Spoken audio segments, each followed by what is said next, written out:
Hello, everyone. Welcome. I will go ahead and get started. My name is Derek Terrell, and I'm the Director of Engagement with the Coalition for College, and I'm here to welcome you to Financial Aid 101. For those of you who might not be familiar with us at the Coalition for College is a national nonprofit organization that partners with about 150 member colleges and universities, all who are committed to access, affordability, and student success. In the work that we do together, we help students to learn about, prepare for, and apply to college with a variety of different tools, resources, and events that are all offered for free to students as well as their supporters, such as you. We're committed to working with all students, including those that have been historically underrepresented in higher education. And that, as I shared, coalition member institutions all meet benchmarks that make them smart college choices for students. And that means that we recognize the importance of graduating students on time and supporting them throughout that process with various resources, including strong financial aid.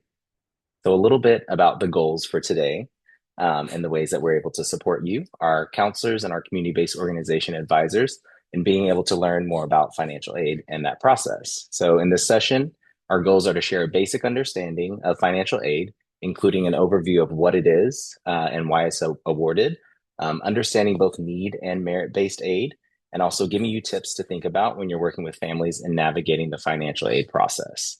We know that this is an extremely important part of the process as students are making their college choices, and yet it's also information that's not typically covered in, let's say, another professional development or in some graduate program. So we're excited to be able to team up with our experts at coalition member institutions to share some of this information with you.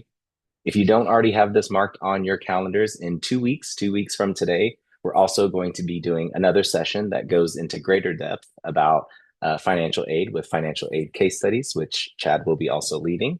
This is a really unique opportunity for you to tap into these experts and their knowledge and get a better understanding of some of the variables that influence how financial aid packages are structured. So before we begin, just wanted to note that we do have the Q&A feature enabled here on Zoom at the bottom of your screen. So we're going to cover a lot of ground in about the next hour. So if you have any questions, there's a good chance that we might cover it. But if not, you can always use that Q&A feature when you're ready to submit questions. I think we also have the upvoting enabled. So if you see a question that pops up on the screen that you would like to have answered, you can always give that a thumbs up so we can make sure that we answer that at the time that we have at the end. So now for the moment that you've all been waiting for, I'm pleased to introduce Chad Spencer and Laura Mackey, who will kick off the session. And as most of us here on the East Coast have been dealing with snow and ice for the past few weeks, for a little bit of fun, when you all introduce yourselves, can you share something that you're looking forward to once things start to thaw out? And I'll pass it over to Chad. Thank you so much, Derek, and thank you to the Coalition for the invitation to participate in this afternoon's presentation and to talk about this important topic. And thank you most of all to those of you who are choosing to tune in this afternoon to spend this hour with Lori and I as we cover the financial aid basics and well beyond. We have a lot to cover over the next hour, so I'm going to jump to it. Quick introduction of myself.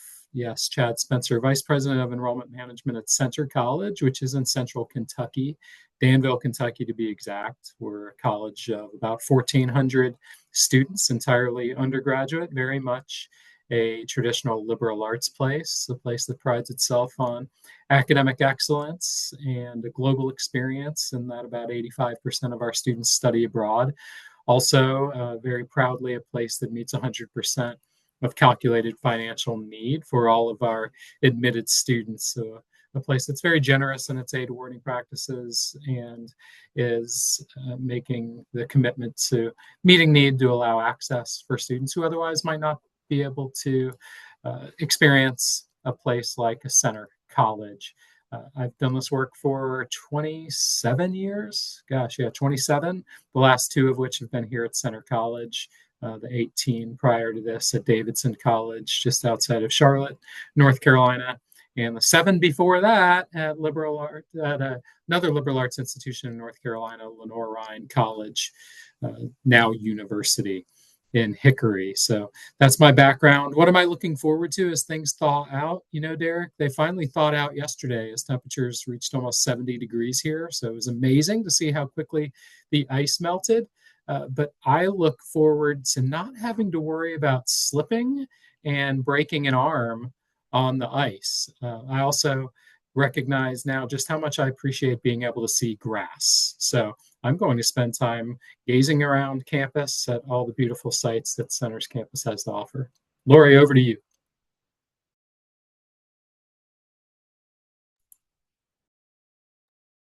I'm Lori. Sorry, I was muted there. I'm from the University of Richmond. I have spent my entire higher ed career at Richmond for about 12 years or so in different offices, student affairs, and but the last few in the Merit Scholarship Office and now in the Need-Based Financial Aid Office. So I'm glad to be here too to talk to you about financial aid for your students. Richmond is a liberal arts university located in Richmond, Virginia. I think one of the great things about the University of Richmond is it's kind of tucked away in this suburban campus of Richmond, but it's just a few six miles, I think, to be exact, from downtown Richmond, which is the capital of Virginia. So there's lots to do in the area. We are mostly undergraduates, just over 3,000. We do have a law school and a school of professional and continuing studies on campus as well, but mostly undergraduates. A fun fact about Richmond, our mascot is the spider. We're one of the only, we are the only institution that has a spider mascot, so that's fun. I actually had my Zoom background when I first was preparing as the spider, but then it was about the size of my head, so I figured it was a little bit overwhelming. But we also meet 100% of demonstrated need for our students. We're need blind in the admission process for our domestic students, and then for all of our students, we meet 100% of demonstrated need. So Richmond is very generous, a great value, and we are glad to have the resources to be able to do that and to make a Richmond education affordable for our students. The thawing out question. We also have just thawed out here in Richmond. We're in the upper 50s, not quite 70s, but our ice has turned to mud, which I'm trying not to complain about because I was complaining about the ice pretty recently. But I'm looking forward to walking my dog without putting on everything, hats, gloves, all of that in the freezing cold. So I'm going to do that this evening.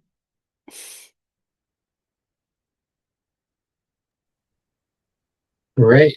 If we can advance to the next slide, I think we'll get started. Looks like we have about 50 minutes. We do plan to reserve some of our time for Q&A. So please do drop questions into the Q&A function. I see that there's one there already, so thank you. Keep those coming.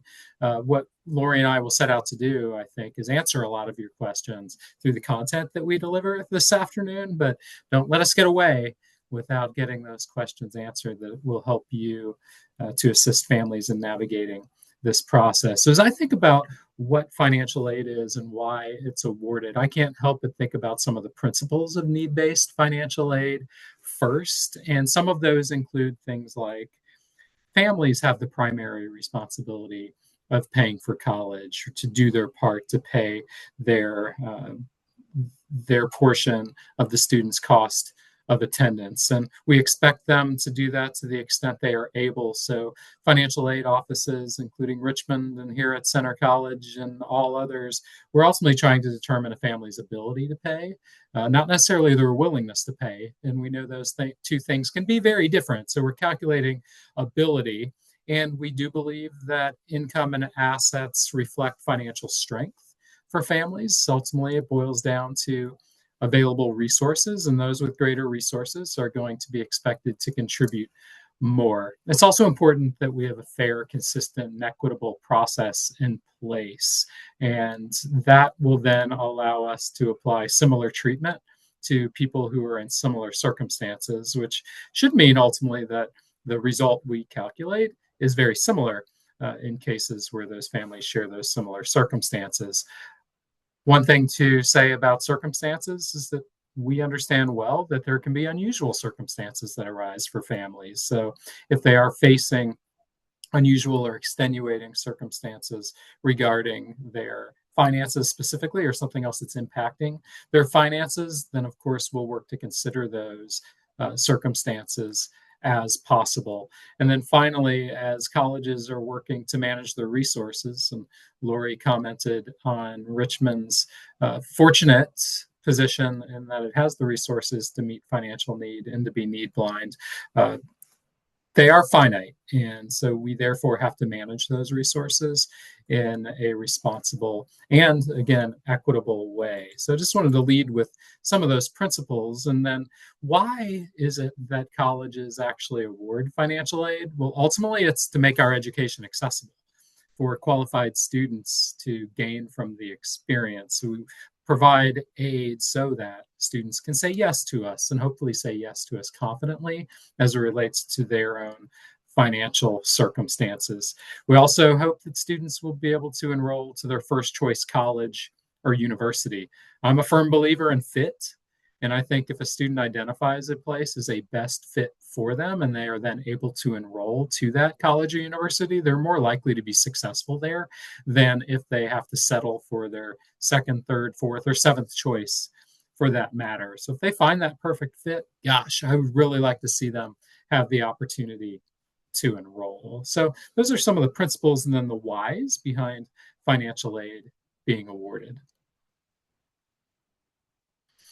Sticker price does not always equal net price, right? You all know this well. Colleges discount their cost of attendance either through merit-based scholarship aid or through need-based financial aid, which can include gift aid, but also self-help. And we'll get into that a little later, but really helping families to understand, particularly those who maybe don't have a tradition within their household of having attended a four-year college or university. This can be intimidating. It can be overwhelming, and seeing sticker prices that are $70,000, $80,000, $90,000 a year without understanding that colleges are going to do everything they can to help bridge the gap between ability to pay and the sticker price is something that families will not know, cannot know, unless someone is willing to share that information with them. So I know that you all are on the front lines, and I really appreciate every opportunity, you taking every opportunity you get to talk about the realities of the cost of attending college.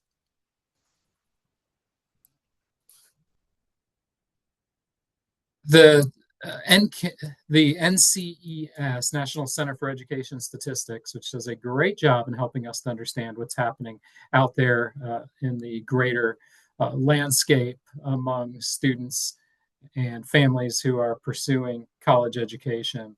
They have recently generated some data that indicates that upwards of 85% of students who are attending college are receiving financial aid. And that's financial aid in some form. I've already touched upon very briefly merit-based aid and need-based aid, but within those two categories of aid, there are many different resources and components, and students who are attending college, in almost every case, 85% are receiving some form of financial aid to support their cost of attendance. So that tells us on the campus-based side that we need to be prepared to provide to families and students the guidance and counsel they need in order to work through this process, and ultimately to make the commitment as institutions to make aid available to students if we hope to continue to enroll the outstanding classes we bring into our campus communities each year.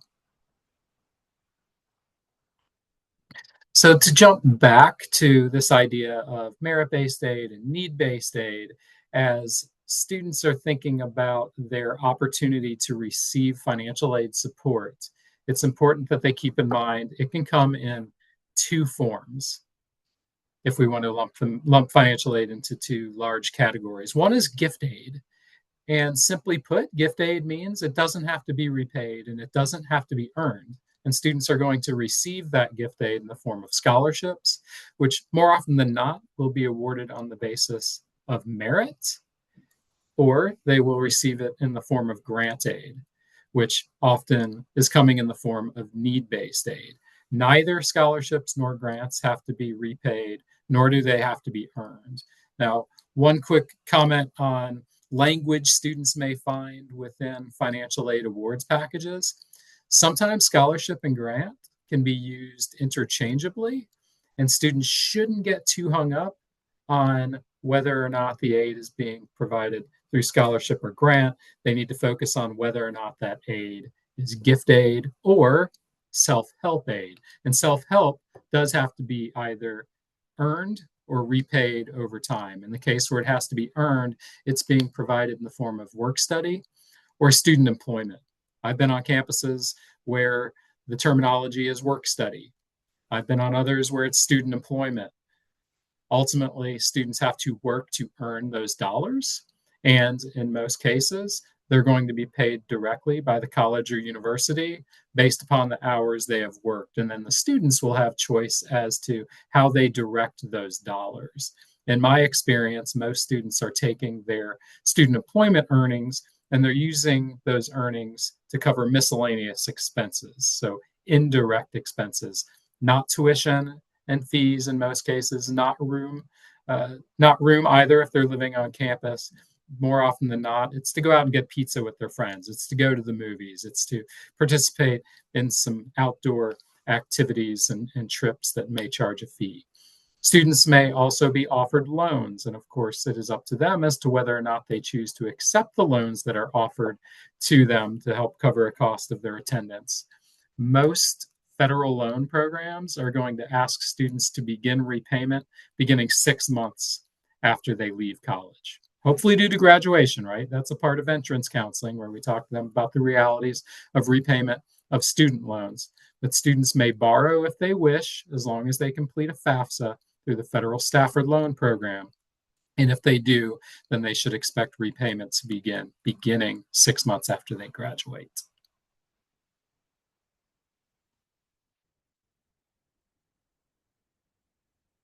And Lori, is this where I hand it over to you? Not yet. One more for you.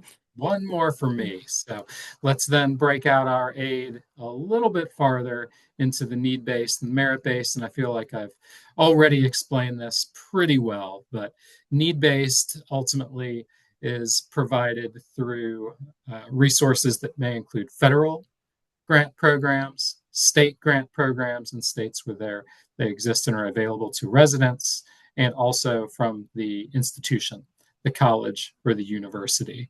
The determination of eligibility for need-based aid is calculated based upon the data that's submitted within the FAFSA and or a CSS profile or some other financial aid application, and provides again to cover the calculated, or as Lori has described it, demonstrated financial need of the students and their family. Whereas merit-based scholarships are recognizing the student's outstanding achievement, their ability, the potential that they bring, and is going to oftentimes come about based upon the review of admission application materials and the admission office, and maybe even the admission officer internally nominating students for a scholarship.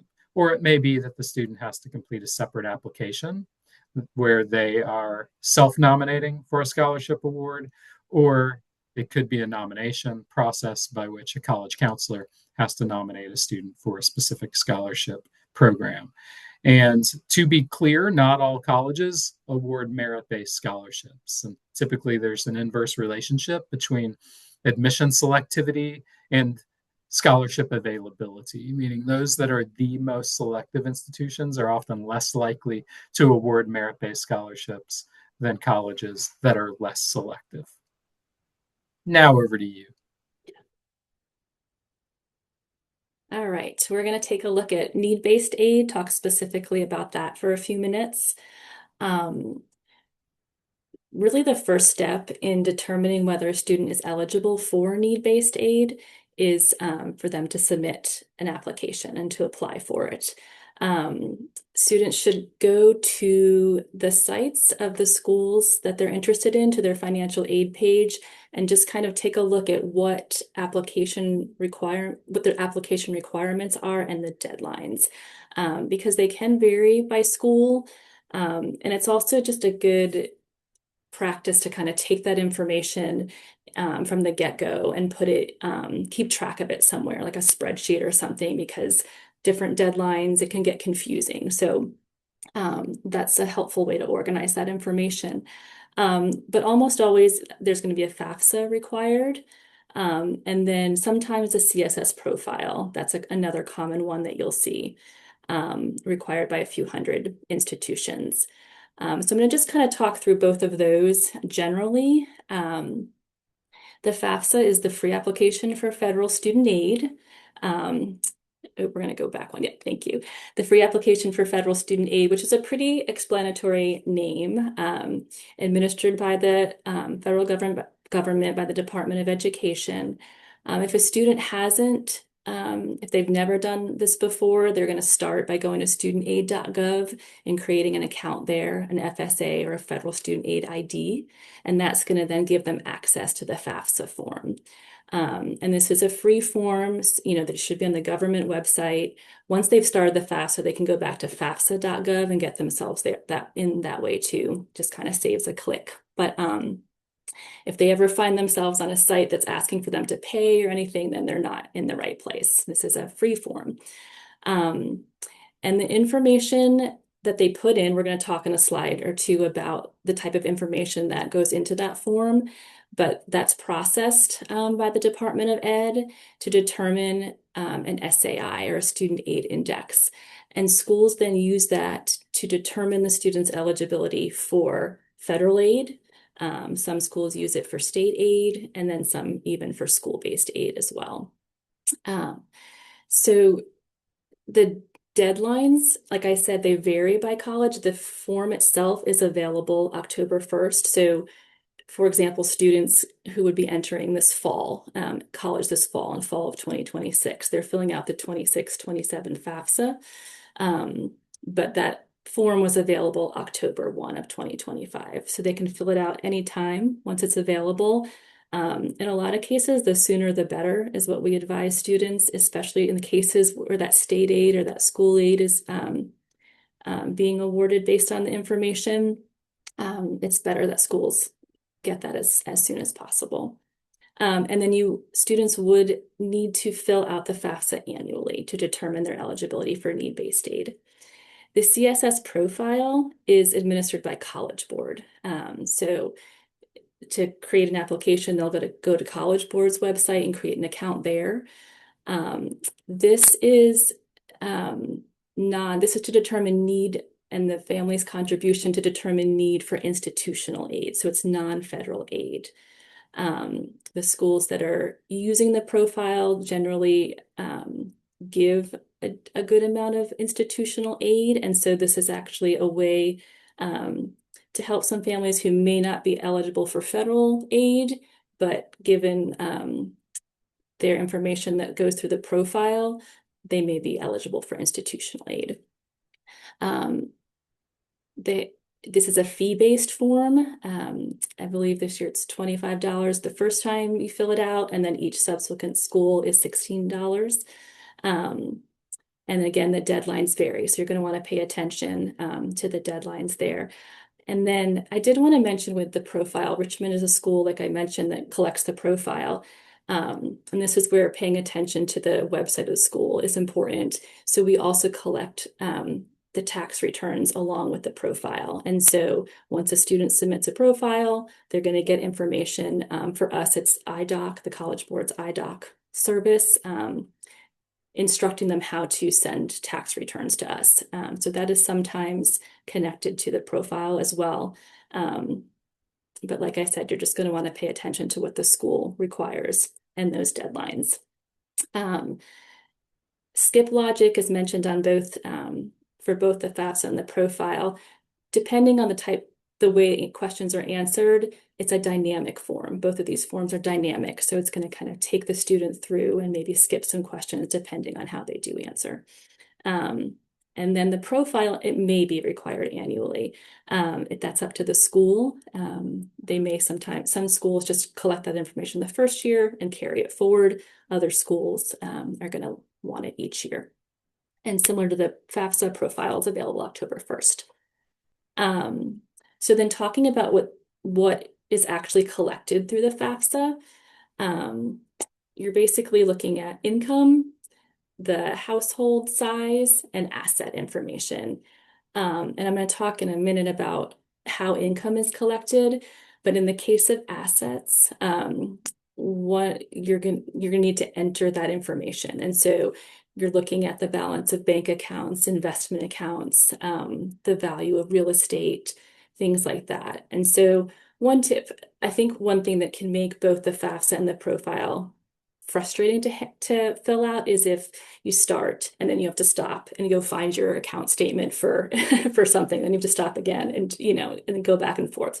So gathering all those documents ahead of time before you start is really helpful and makes the process a little bit easier. But this information is collected for both the student and any contributors. And for the FAFSA, a contributor is any other person who's required to also fill out a portion of the FAFSA. So this kind of depends on a couple of things. Dependency status is one. So for example, if a student is independent, we wouldn't be looking at parent information. We may be looking at their spouse information. It just depends if they're married or not. But in most cases with undergraduate students, we're talking about a dependent student. And in that case, we're looking for parent information as well to fill out the FAFSA. It's most helpful, I think, if a student starts the FAFSA form, because then they can kind of make their way through the questions and then they can invite contributors. And there's helpful text as you go through the FAFSA as to who do I need to invite, who's a contributor. And then once you determine that and put that information in, it'll email an invitation to the contributor, and then they can go in and do their portion as well. There's also on the studentaid.gov website, there's a parent wizard kind of to figure out, okay, who needs to add their information here. But generally, if your parents are married and they filed jointly, one of them is the contributor. If they filed separately, they both are contributors. If they're divorced or separated, the one who provided the most support in the 12 months prior, they're the contributor. But like I said, there's information out there and help text to get students through to help determine who would fill that out. So the CSS profile digs deeper. I mentioned earlier, this is because schools are using that information to, like Chad said, equitably award their institutional aid. And so they're looking to often get a fuller financial picture. So it's going to get all that same information that the FAFSA asked for, but also, depending on what the school has determined they'd like to ask for, it could include the home equity of a primary residence and income and assets from divorced parents. So whereas on the FAFSA, the custodial parent, the person providing the most support, would fill it out, for the profile, some schools also ask for a profile to be filled out by the non-custodial parent. In that case, that parent would go in, fill out a separate profile. It's confidential, that the information doesn't mix. But again, when you're looking at those schools' websites, they're going to indicate whether or not to do a profile for the non-custodial parent in a divorced or separated situation. So for income, I mentioned that's one of the things that's you're entering into both the FAFSA and the profile.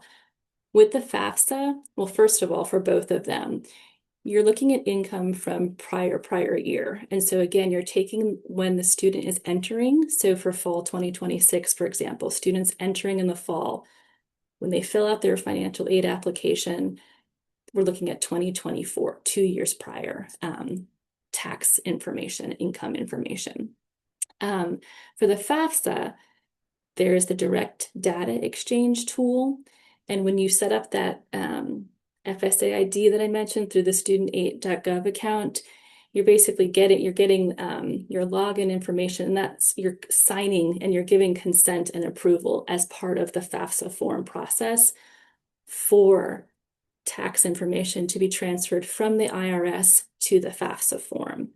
And so in a lot of cases, I've noticed this especially this year, it happens quickly. You don't have to enter anything manually with your income. You're just kind of, it gets transferred over. And so that is helpful.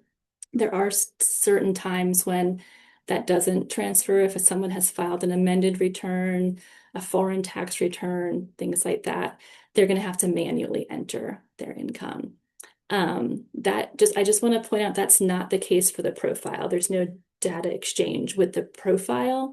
And so same with assets, where you should have your information so you can kind of go through and put it in there. You're going to want to have your tax information, get that all before you start. And then it's really going to talk you through line by line. Okay, put this here, what income here, that type of thing. It again has helpful text to walk you through it. So the goal of the financial aid form. So for both forms, part of the process of filling it out is indicating, okay, which schools are you interested in? Would you like us to send this information to? And the schools on their website will have codes, so you can put in the code, or in the forms themselves, you can search for the school if you don't have the code. But once they're processed by the government for FAFSA or by College Board for Profile, they're going to send then the completed forms to the schools that you've indicated that you would like to receive them.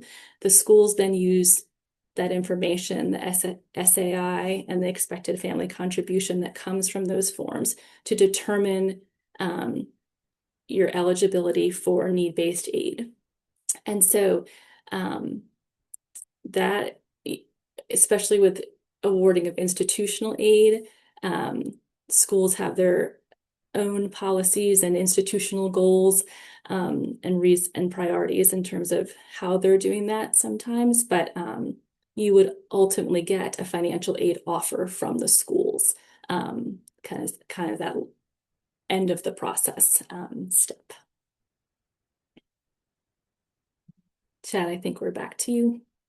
Yeah, we are. Thank you, Lori. And yeah, let's talk cost of attendance now. And in an earlier slide, we talked about sticker price versus net price. And what this slide is demonstrating is how families move from that sticker price to net price with the application of financial aid. So as you think about total cost of attendance, think about all-inclusive cost, including direct costs like tuition and fees that are billable by the college or university. And also if the student's living on campus and or purchasing a meal plan, then room and board may also be a direct cost of attendance, because if the student's on campus and they're eating most of their meals on campus and they're paying for that board plan, then of course the institution will charge them directly.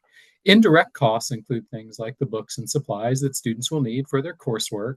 It will also include an allowance for the transportation expenses or some portion of the transportation expenses that they may encounter as they're moving to and from their college campus, to and from their home to their college campus, and also miscellaneous personal expenses.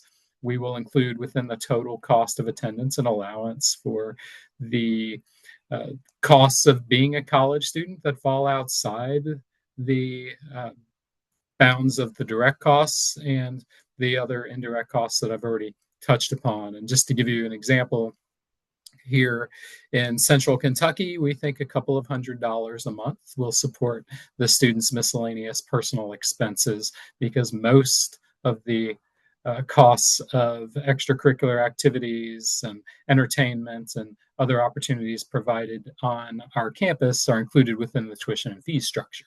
And I know many other colleges take that same approach. So there's direct costs and indirect costs. Room and board can shift from direct to indirect depending upon the choices the student makes based upon where they're going to live and where they're going to eat. So if a student chooses to live off campus and they're in an apartment, then of course the apartment manager will be paid the monthly rents. And if students are choosing to forego a board plan, a meal plan, and not purchase it on campus, then of course, they're eating a lot of meals at Cookout and Waffle House and all the other places that college students gain their subsistence. So the room and board expense can shift from direct to indirect, yet still continue to be included in the total cost of attendance, which means those expenses are eligible for financial aid coverage. And that financial aid coverage, as we've talked about already, may be provided through a combination of scholarships,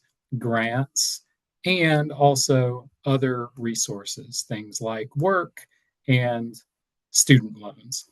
And after the grant, scholarships, loans, and work have been applied to the student's cost of attendance, then we reach that point at which a family understands net price or their net cost of attendance for the year.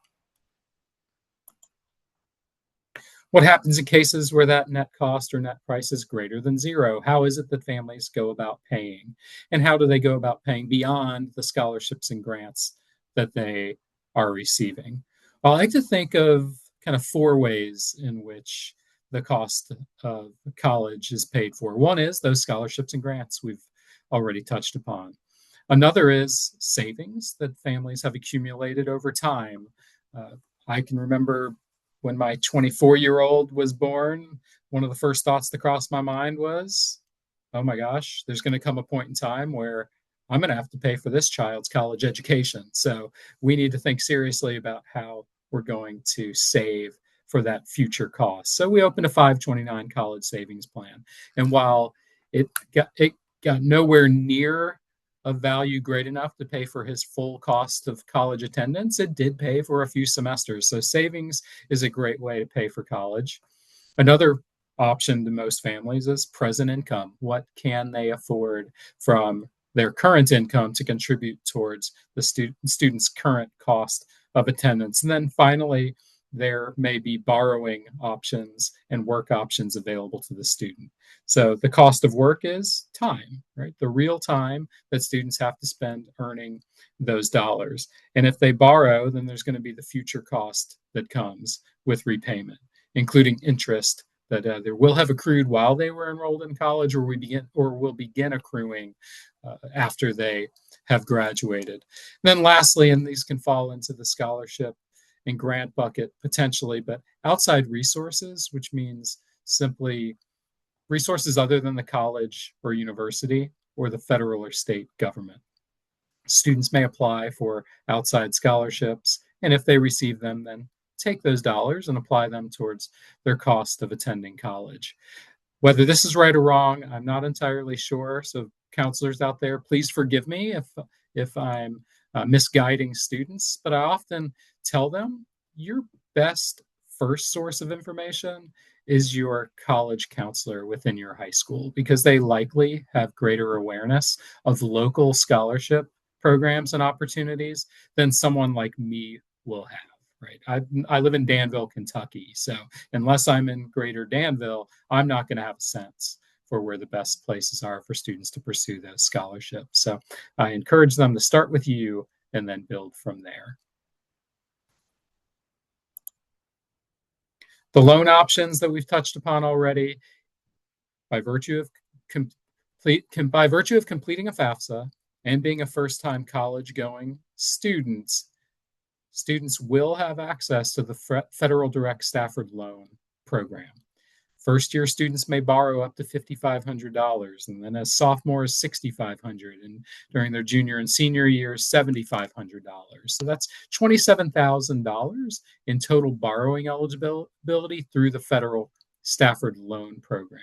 Some portion of the student's Stafford loan may be subsidized, which means it will be non-interest bearing during their time as an enrolled college student. And that will remain true until 6 months after they graduate. At that point in time, then interest will begin, as will repayment. Students may be eligible to receive some portion of their loan eligibility in an unsubsidized loan, which means the interest will begin accruing for the student. So upon disbursement of the loan, interest will begin to accrue, and then they, of course, will be responsible for repaying that accrued interest at the point in time at which they begin repayment of their loans. Some students may choose to explore private or alternative loan options. I find myself often cautioning students to, number one, really do their homework, understand the loan in great detail, because they may find that the terms of the loan are not as attractive or forgiving as some of the federal loan programs. But certainly, students and families may want to explore their own option based upon their individual circumstances. And parents may choose to borrow, or at least apply to borrow, through the Federal Direct Plus Loan Program. They must complete a FAFSA in order to be potentially eligible for the Federal Plus Loan Program. There is a credit approval process related to the parent loan program, which is not true of the student loan program. So parents must be approved for their loan, so their credit history may have some bearing on whether or not they are approved. And then other simply means families may want to consider all options available to them, and maybe those are loans through other sources. I've been asked from time to time, Chad, what do you think about borrowing from a retirement account? And that's where I back out of the conversation, right? I'm not going to give anyone any advice as it relates to borrowing from things like a retirement account. So I'm sure Lori, like I have, has sometimes directed families towards an accountant or a tax professional who may understand much better than us the tax ramifications or consequences of a decision.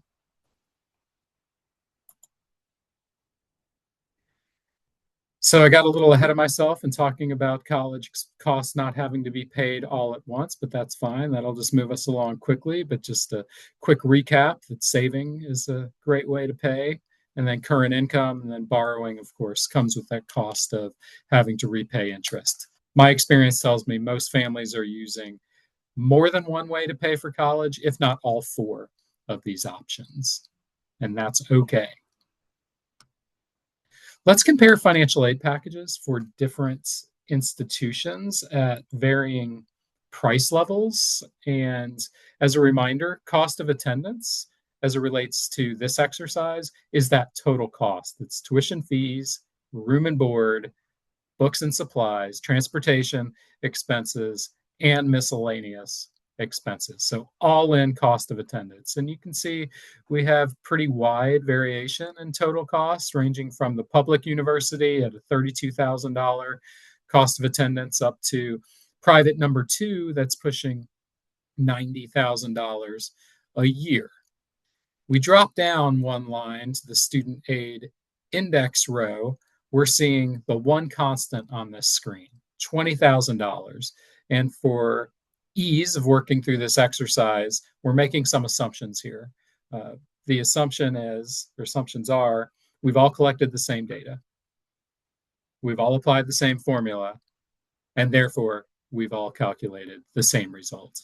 And that result is a $20,000 SAI, or family contribution, for 1 year.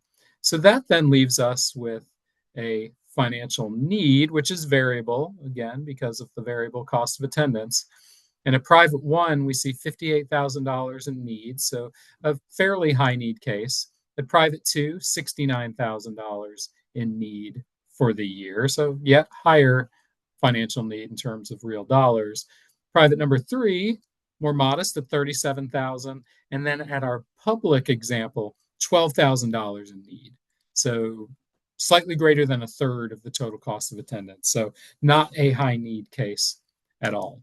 Now, where we're going to spend our time is in the middle section of this slide, where we're looking at the components of the financial aid award offer.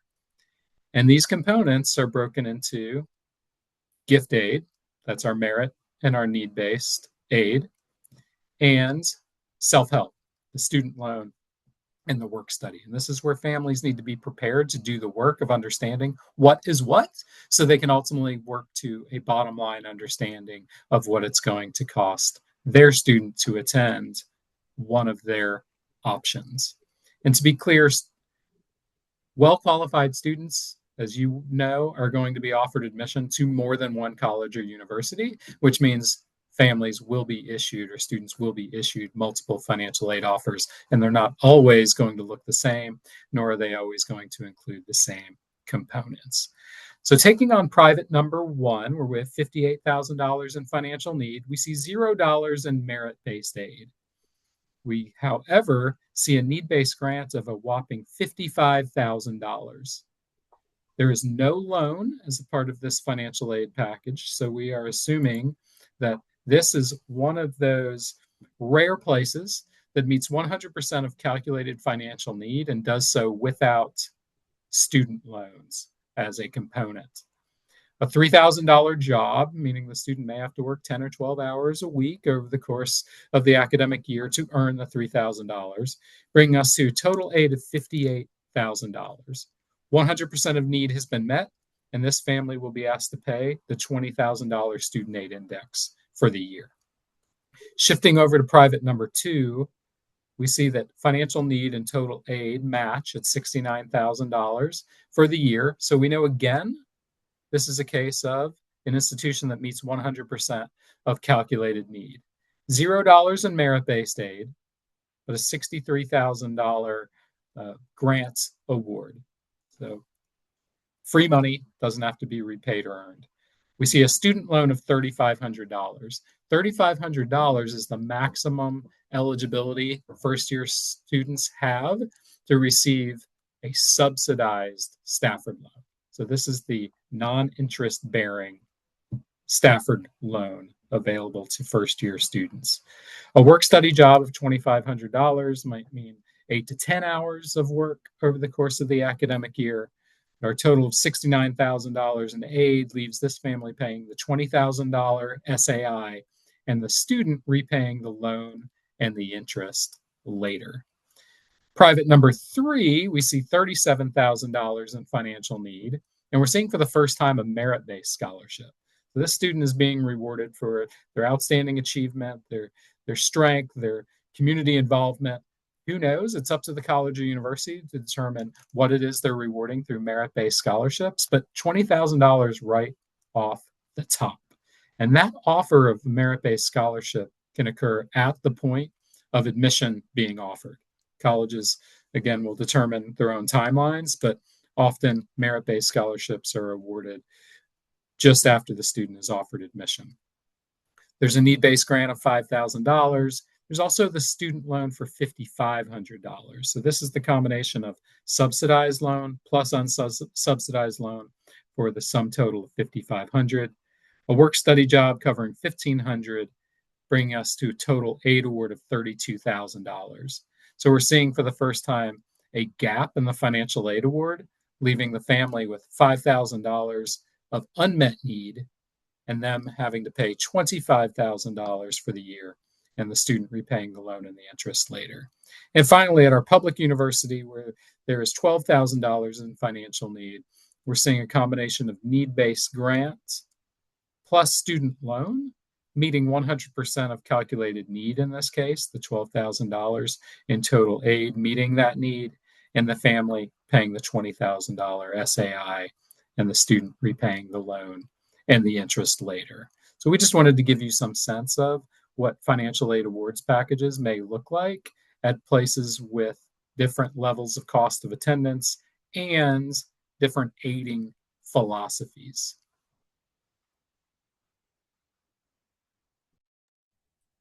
Okay, tips to share. I'm going to try and go through these kind of quickly. So the first, know that financial aid counselors are here to assist. I can say we really are. Please ask us. We want to help. We understand that aid is not something that most families just understand, and it's tricky to navigate sometimes. So at any point in the process, the application process, or after receiving the offer, if you have any questions, please reach out to the school and ask your questions. If another reason to reach out if your financial situation has changed. So we talked about income, 2024 income, for example, to now, there's a gap in there. So things change, family circumstances change, and you are able in the profile to share. There's a section where you can share about special circumstances. but it also is helpful to just reach out to the office and let them know what's going on if there's been a significant change in income or a job loss or something else that's impacted the family's ability to pay. And then if the package doesn't sufficiently meet your need, if there's an error, I recently worked with a family where we'll talk about net price calculator, but wasn't matching up with the offer, and we could kind of go through that together. Save that link, because that's helpful, that you get when you do the net price calculator, and to find just a place where there was an error. So the financial aid counselors or advisors can work through those with you. Okay, the net price calculator. This is a really helpful tool. You're going to find this on every school's website that administers federal aid. It's federally mandated. And you can just, Google the school and the net price calculator, and it'll get you there. But you're basically entering the same data that you would enter into the forms, the application forms, to get a projection. It's an estimate, but it gives you a good starting point to determine, okay, is this a school that's affordable? I said earlier, the first step is the application. Really, this is kind of the first step to even determine, where do I want to apply? So each school will have information there, and you should kind of pay attention to, does their estimate include merit? Things like, there's some caveats there, but it is a helpful tool to get a net price estimate. Okay, the impact of applying ED, so early decision. Students who have a top choice school have the option to apply early decision. Just like the name suggests, this makes the whole application process early. You apply early and you find out earlier. So like at Richmond, students who applied early decision are finding out in December. Early decision as compared to early action, which is another admission plan that's earlier than regular decision, for example. Early decision is binding. So you're contracting with the school. You're saying, okay, if you admit me, I'm going to go here, and you're going to withdraw your applications to any other schools at that point. So if there was some sort of financial issue, you could talk to the school, but kind of the idea is you've used that net price calculator, you've understand what it's going to cost as much as possible, and you're committing to it. And the idea is that you're going to attend there.